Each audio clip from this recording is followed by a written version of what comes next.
Lutz, Lutz, Lutz. We love our Lutz. That's why I have a smirk on my face. I'm laughing because we were just talking about it. And now, why would we not start the show with that? Why? It's our Luds, right? Our new song from last night. DLLS Stars Pregame Show starts right now ahead of Stars and Devils.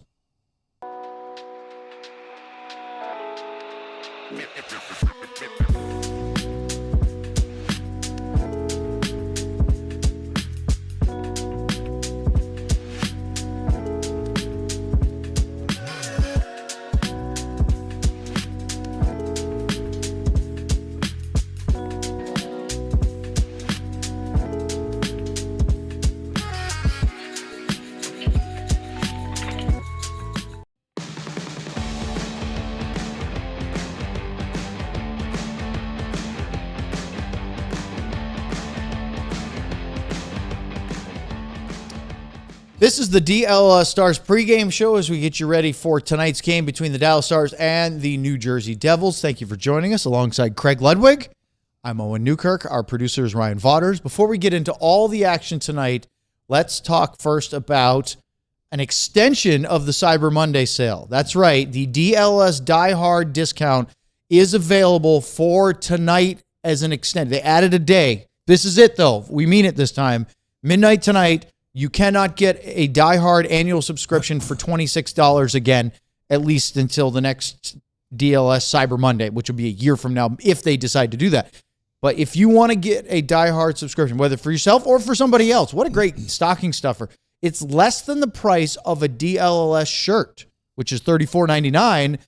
This is $26. You get to choose a free shirt of whatever your liking is, and you get all the access to the writing we have, the merchandise discounts, the events. We'll talk about that later. And, of course, the Discord lounge. So, as we welcome Luds in, let's talk about... Is there a limit on extending things? Like, can you extend it again tomorrow? That, I believe, is for a first time of your... Oh, you're talking about for the sale. Yeah. I mean, they could, but they're not going to. I think they did one to just... They were pleased with the results and said one more. I love how you always ask me questions about what you should know, DLS you know and this All by City. now, so you should check with... I am not in those calls and meetings, so that's for sure. But let's talk about the big news of the day. Tyler Seguin, out with an ACL injury. We don't have a timeline yet because they said they have to get in there. I'm guessing surgery sooner than later. And I had a thought. We did an emergency pod today. If you haven't checked it out, Sean was on, Luds was on, I was there. We had quite a conversation. We were getting into it in a good way. I don't know what Miro Heiskanen's knee injury was. They never said. They never said if it was ACL or MCL or meniscus or whatever it was. But I think violently it looked worse. But that doesn't necessarily mean it was a worse injury because, Seguin had that same sort of fall. Guy fell on the outside of his knee and it buckled in a little. You don't know. And Miro's a lot younger than Tyler. Miro was injured on January the 28th. That bike out there revving up, that was for Miro. Yes. That was for Miro. I don't even know if they heard that, but we heard it. Oh. So that's a month and a half, almost 2 months later. This is the beginning of December. We're talking about the end of January. And he returned May 13th, game 4 of the second round against the Winnipeg Jets. You would say, hey, that's a pretty short time to timetable line to come back end of January, surgery, and he's playing in the second round of the playoffs. But we're talking about a guy in his 30s, a guy who's had multiple injuries, including knee issues before. This is his right knee, and ACLs are typically at least 6 months, if not 9 to 12 plus. I think it would be very premature to expect or hope that he could be back for the playoffs, but we just don't know anything yet. Yeah, again, and when you mentioned Miro, the first thing you said when he came back, my initial instinct was he came back too soon because there was a little bit of rust on there, which you would expect. He got better. And then, he did, but he's better now. Yeah, he totally looks recovered now. Preseason into the year, this year, compared to the playoffs, he looked like a different player. But going back to Tyler, I had said to you guys this morning, I said, from the waist down, it's one thing. And for Tyler, it's more for me from the waist up, and especially up here, because just the way he's been playing, the way he's been feeling, all the things that he's gone through with all of his injuries and surgeries and recovering and the rehab that he's had to do especially with the hip thing, and we all know that it's well documented. To be on a team like this right now that's rolling along like this, and the way it was last year and things like that, devastating for him. But if there's anybody that knows exactly what he's got to go through and how he's going to come out the other side of it, it is him. And I believe he's, and again, he said he's 33, going to be 34. Yep, when it comes next to the month. age thing. You can tell the commitment he has as a player. That's one thing, but the commitment that he has to recover and get back to playing is on another level. So hopefully it's not, the norm, and it's better than what it was, because sometimes it doesn't take much. Sometimes it doesn't. And we've seen people fall on knees like that before, and they look devastated. This didn't look that bad, actually. I mean, it didn't look like it buckled, and where you lost. I mean, Bischel's looked like, Didn't lot the worse. Seguin one kind of look to you like, well, he didn't put any weight on it, but hopefully it's a relatively minor injury where he'll be out for a while, but not the season-ending tail. Like maybe he tweaked it or something like that, but it was worse than that. Well, what I remember is, and we didn't show it the other day or show any clips of it there, but as he was going off the ice before they opened up the doors and went through the tunnel, he was being helped off, but he was flexing his leg, and he was flexing it and kind of testing it himself. And then when he stepped down, once he got off the ice, you could tell he kind of gingerly went back to the other one and then was helped off. So there's obviously something there for that, and you don't know at the time. But, again, for me, it's just the mental thing for him, and he's got to get through this, and he's probably going, oh, my God, not again. And I said a year ago, a little over, when again, when Matt Duchene was healthy and Markstrom was here, that was the Stars' best line for a season. Yep. I mean, they dominated games, and we didn't expect that out of them, and they were. And now all of a sudden, Matt Duchene is still out, Tyler's out, and Markstrom's gone. So it's now it kind of turns to what happens. What is Jim Neal? I mean, Jim Neal was in the process probably of always making his team better, but now where does he go from here? Let's start with the injury bug issue. Take a look at the list of injuries so far this year, including ones currently. You can see the ones with an asterisk next to them. They are currently out, but they're at 107 games lost. They are just about at the 33% of the season. So about 2/3 of the year left. This would be game number 28 tonight. And they've had, they're on pace for over 300 man games lost. Now, Tyler will most likely miss the rest of the regular season, if not more. That's 55 more games. That means you're going to see a pretty big number at the end of the year. Bischel's going to be out 6 to 8 weeks at least. We don't know when Lundqvist is coming back. He hasn't started skating by himself. He isn't really with a group. We don't know about Duchene. Ernie had surgery. We haven't heard much about Thomas Harley, Luds. I'm not laughing because it's funny. I'm laughing in spite of the fact that this is something that Dallas is going to have to deal with, just like everybody else in the league seems to be dealing with it. And again, part of this is because of the compressed schedule and the Olympics and everything else they're playing. I mean, it seems like every time you turn around, there's 6 games in 10 days or something like that, or 5 and 12, whatever it may be. And there's a lot of players that are going out in the league because of this. And not only that is now you're going to come back, you're going to be off for 25 days or something like that. You're going to come back, and then you're going to squeeze the rest of the games in before you get into playoffs. And so you have a little bit of time to recover, but then when you get into that last, 3-4 weeks or 5 weeks, whatever that's going to be before the playoffs start, you're going to have that same kind of grinding schedule. So where do they go from here? Let's start with Matt Duchene, because getting him back would certainly help pick up some of the slack of loss of Tyler Seguin for at least months, if not the rest of the season. Well, here's the update from today. There's nothing much new to hear from head coach Glenn Gulutzan, but listen to what he said, because there's a wrinkle of positivity. I haven't got an update today, but I would say he's progressing maybe this week better than any other week that we've had. So, I'd still say it's day to day for him, but if he can stack a few good days upon each other, then I think it's going to be sooner than later. Duchene could be back for the Christmas break, maybe? We're hoping. We're still hoping. And we've been hoping that for a while. But, like I said, he's got to stack a few days upon each other and see how he's feeling. You're gonna have to have other guys step up. We're just looping it. We're just so excited to hear about Matt Duchene. So the good news from Duchene is he's had the best week he's had so far. The bad news is he still isn't there yet. Yeah, is that good or bad news? But he's had the best week, but he's not there. Doesn't this seem like this is a recording? It feels like it. It feels like it. And again, that's the way it is with, I don't know if we can say concussion, but I mean, I think we. Well, here's the thing. We all think it is. The Stars have said everything but that. They've said, Gully said he's not in protocol, that he's medically cleared, which means he's currently able to play except for he's having lingering effects. But they've never said the word concussion. So I think we all believe it to be, but for the sake of making sure we don't do irresponsible reporting, we have to say, just be careful because what happens if it comes out later that it's something else. But it sure seems that way. Yeah, I mean, especially when, the visors and all that kind of stuff, you're changing the tint of them so that you don't get, the headaches and things like that. So, to me, it just seems like it's one of those things that it's going to be like this. And then probably when he gets, the best thing is when he does get back, where he can put 3 games together or 4 games together. And then he's back. And then I think for him, and I don't want to say from the neck up, but I mean, it's important for him to be right in the head mentally about I'm good, I'm back and I can play. And I'm sure that's where Matt is himself. I mean, he understands. He's been in this league for a long time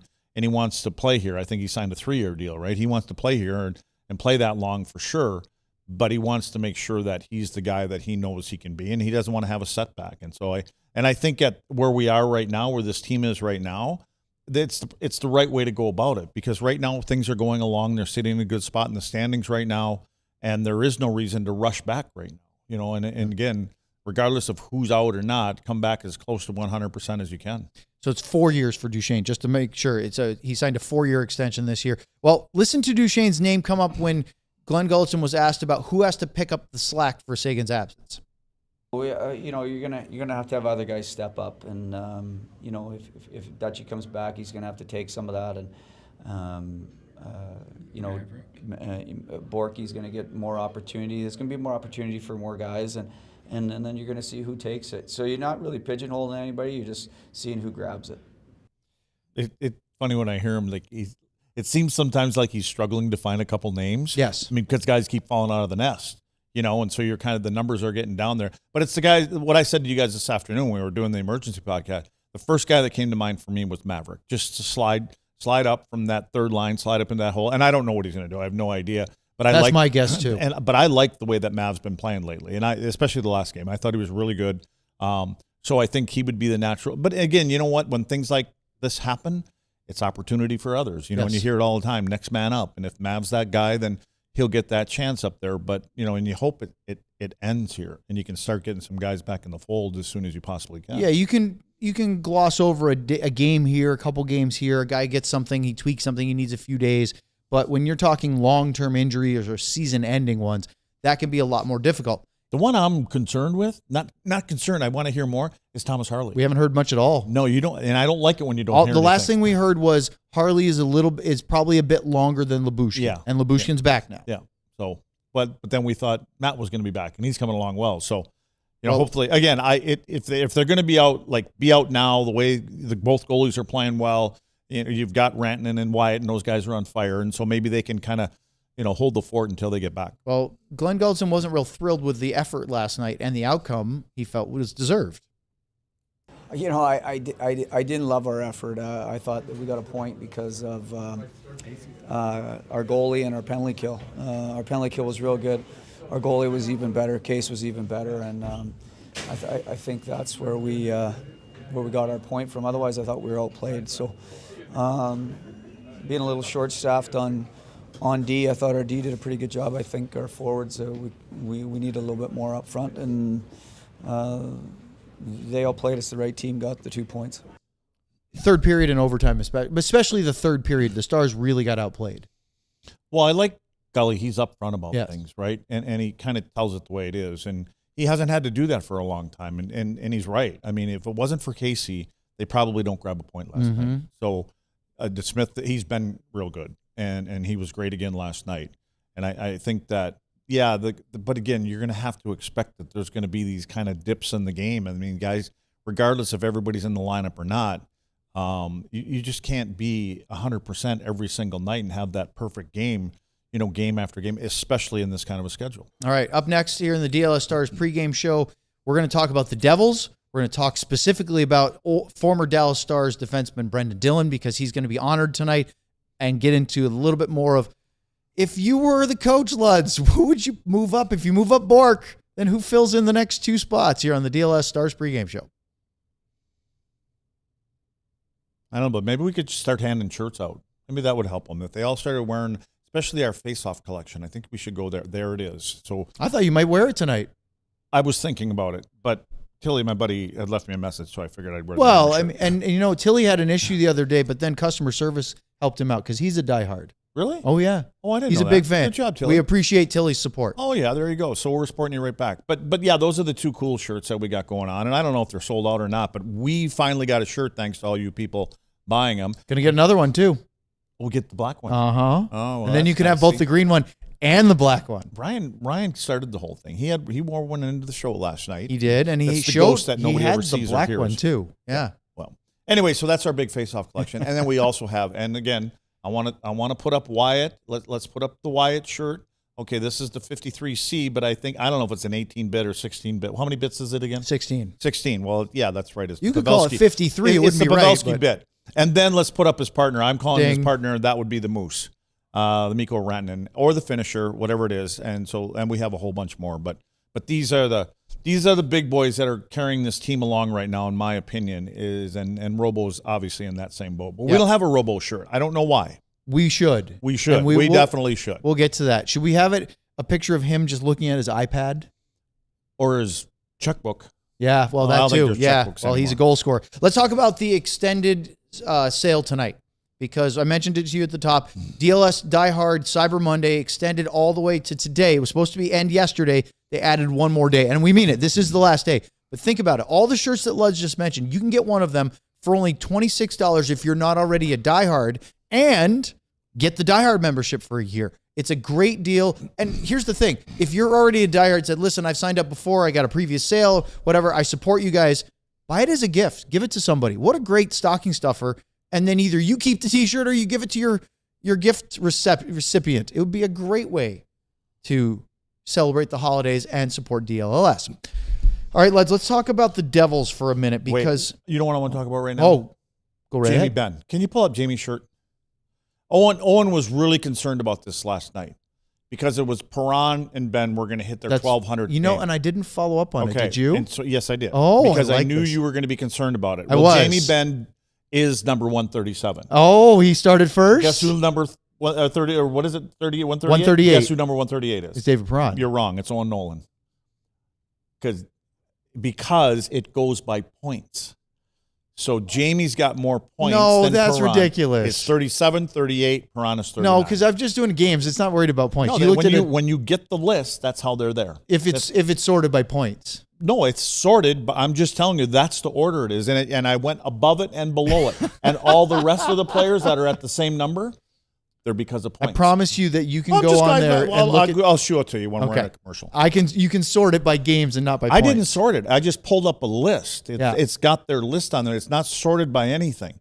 But all the guys that are at 1255 So it's sorted by points. or 1400, and if they're Yes. tied, it's the guy with the highest amount of points. that's Interesting. up there. Okay. All right. Well, I'm curious who stepped on the ice first last night, Ben or Perron. I'm guessing it was Ben. But let's Anyway, talk. Jamie's on the list. That's the most important. and very and a He's big in a list it big was. club. He's in an important club. A It's small a club, 1200 Lutz. It's an important club, but it's not a big club. There's only 138 of them. Yeah. Pretty of weird. us. Yeah. But Jamie's going to get to the next level. Oh yeah. You think he's going to get to 1,300? I do. Okay. I think he probably is too. Oh, here we go. Uh-oh. When you say it's by points, are you down the list now? Am I what? Way down the list now? Oh, he wants to know where you are in point. I'm whatever my number is, it's the lowest one on the 138. on the 1200 whatever number that is. Yeah. Let's talk. They about, even slipped me into the list below that one. I want to read you this list because we showed you the injury list for the Stars. Well, the Devils have 136 man games lost. The Dallas Stars have 107 and growing. Right now, currently injured Jack Hughes, not new news, but he's out with a finger injury, that, team dinner issue with the wine glass.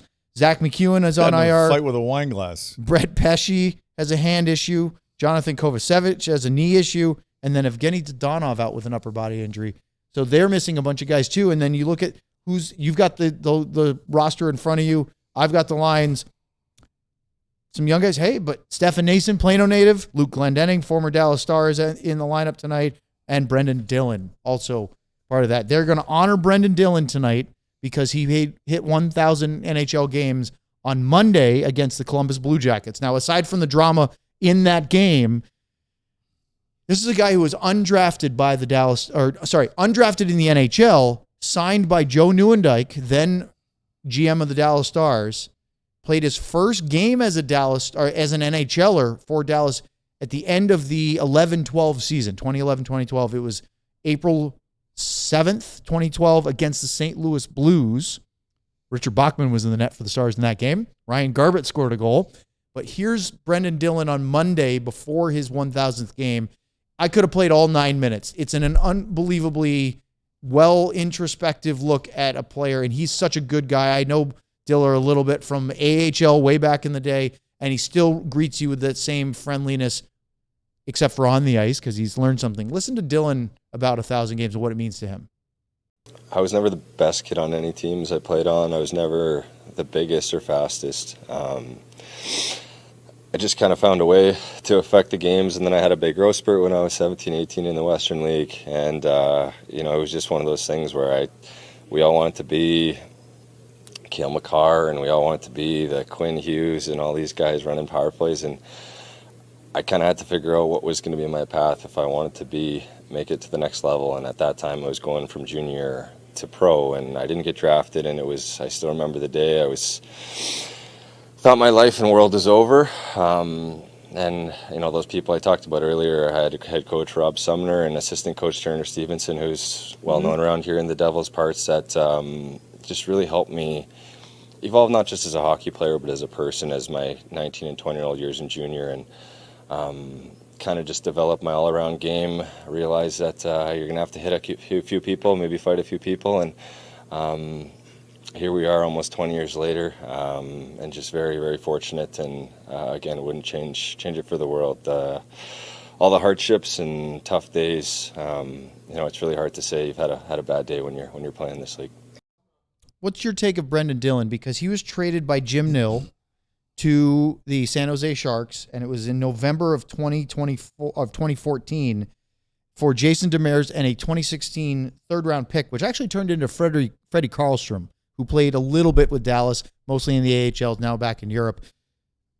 But Dillon is a guy that they thought they had a glut of left-handed defensemen, big physical guys. Jamie Alexiak, Stephen Johns, obviously right shot, Patrick Nemeth, Brendan Dillon, Jyrki Jokipaka, and then, of course, Esa Lindell in this pipeline, and thought we can get another right shot guy. You think it was a good idea to let Dillon go? As soon as they traded him, they started looking for the next one of him. What's important and what Brendan's saying there is when he first started, the Cale Makars and the Quinn Hugheses, and there's so many players that want to be those guys, and they think they're going to be those guys, but Brendan was smart enough to realize that he wasn't going to be that guy. And as he said, he carved out his niche, and he understood what he had to do to stay in the game and to stay in the lineup. Just the same way what he did the other night when he came back after, the hit and the fight and all that other kind of stuff, where he shouldn't have come back and he shouldn't have been let come back, but that's a whole different story. But he came back, and he came back in the third period, and he didn't play. He sat on the bench. That's why Brendan Dillon's still in the league, and he probably knew he wasn't going to play, but he was going to be part of the team. But that's the kind of guys that you want to surround yourself with, and that's the kind of guys you want to build your team around, because they're just intricate parts that understand their role. And when they don't get a little bit more ice, or they don't get out on a power play, or you don't get out when you're down a couple goals, you're okay, because you're comfortable with it, because you love the game and you want to stay in the game and you want to be part of a team that wins. He wants to be part of a team that wins a championship also, as we all do, right? And they've got a very good team there when they're healthy. But I feel so good for him. And Jim Nill has won 3 of them trophies, right? Back to back to back. 3 in a row. When that move was made, I immediately said, what are you doing? I didn't say it out loud, right. But I said, what are you doing trading that kid right there? And Demers was a good player. And the players that you mentioned after that, up until you get to Esa, and Esa's not Brendan Dillon. No. He doesn't bring that edge to the game like Brendan does. When Brendan Dillon is on the ice and you're playing against top-line players, and when he can play against top-line guys, they're not concentrating on scoring goals all the time. They're concentrating on finding out where Brendan Dillon is. So those are the kind of guys. Those are glue guys. He's 35. He played for the San Jose Sharks for a really long time, then the Washington Capitals for parts of 2 seasons. He was in Winnipeg for 3, and now second year in New Jersey. And he was good in Winnipeg. He was. I think they'd probably be feeling the same way about and him you not know being that there. when Rick Bowness was the coach for the Jets, he loved a guy like Brendan Dillon on the team. As you would. He's a great guy, and I could talk the rest of the show about it. But Luds, last time the Stars played the Devils was March 4th of this year, last season. Ilya Lyubushkin scored a goal. He hasn't scored a goal in 40 games in the regular season since. Thomas Harley scored with 5 seconds to go to win the game in regulation. Here's Sheldon Keefe when talking about facing the Dallas Stars tonight. You just got to be good in all areas. 5-on-5 special teams or goaltending's got to be good. They've got some high-end guys, especially on those top 2 lines. I know they've got some injuries like we do, but they're a dangerous group that can strike if you just make a mistake or two that way, and then they make it hard on you defensively too, and good goaltending. So we've got to find our way through that. And they've been, best team in the league on the road this season. So all that sort of stuff, you got to be prepared to receive their best. And then one more thing for you. Yeah. Lights are on. The Christmas lights are on. Here's That's Sheldon not Keefe. our job. I think the more interesting answer I clipped was he was asked about trying to deal with the Stars' power play. I don't know what reserved is. You never want to be reserved. You want to be aggressive when you have the opportunity and not give them the time and space that they want. I think every team in the league is similar in nature where you're going to be aggressive when you get your chances. But if they've got you and they're set, then now you've got to be respectful of their options and the threats and contain that. Best way is to stay out of the penalty box, and the next best way is to win the face-off and get the clears and disrupt their entries and all that kind of stuff. So, power play is a big part of their game. It's also a big part of what gets their best offensive people really feeling it and get their confidence. So, that's a big focus for sure. Not too many adjustments necessarily, other than just being really aware of what the threats are. And Shazi will take care of that when we come back this evening with our PK meeting. What I really liked, Luds, about that was he talked about the best way is to stay out of the box, win the face-off and clear it, and disrupt their entries. Yeah. Basically, don't let them set up because then we're in trouble. And teams are figuring out the entries. Yeah. I mean, they are. We've seen a couple of teams that are doing that, and Gully and those guys are going to make little tweaks here and there, or they're going to stay with it because they got great players. But you're going to hear 31 teams talk about this, because even when you look at numbers, if it wasn't for Dallas's power play, but again, big deal. They have a great power play. They got 5 guys on there that are all an oiled machine going on right now. But for an opponent, and Keith is right. He doesn't have a real physical team running around, all this other kind of stuff. But it's difficult tap dancing on that line where you want to be able to play a more physical kind of game, especially against skilled guys. But you got to be careful crossing that line because they're lethal. And the other thing is because of Dallas's speed, a lot of times it's hard not to take a penalty on them because you're chasing them and you get caught behind them, and that's where the hooking and the holding penalties come into play. We were wrong. You ready to talk lines? Let's look at the Stars forward group, because this is what This is what we guessed. Both you and I thought, they're going to move Maverick Bork up, keep that group together. Well, that's all I said. Guess who do you think's going to actually there? Because Heikes just sent out the warm-up lines. Jamie Benn and Sam Steele moving up. They're going to put Jamie on the right side with Hintz and Robertson, and Steele with Johnston and Rantanen, keeping Bork with Ritzkovian and Oscar Beck. That line has been good, that third line. And Bastian comes in. Blackwell goes to the left, and Fox in the middle. Thoughts? Nothing surprises me because Gully, I think that's like probably for other coaches that are coming into, well, here, this is what would make sense. But now you've got do we have 3 guys playing? Did you say Jamie's going to the right side? Jamie on the right. So you got a lefty and a righty over there. Then you got Steele, who's a lefty, but Steele's going up to the top. So he's staying there. But Blackwell's going to go to the left side, but he's a righty. But he's a righty. Okay. Well, there you go. Of course, Rantanen is, but he likes to play on that side. You know what? You don't even argue with these kind of things because of what they're doing and how they're going about their business. I mean, again, they're right near the top of the league. So go, Gully, go. Nathan Bastian checks back into the lineup. He'll face his old team for the second time, and both times have been in New Jersey.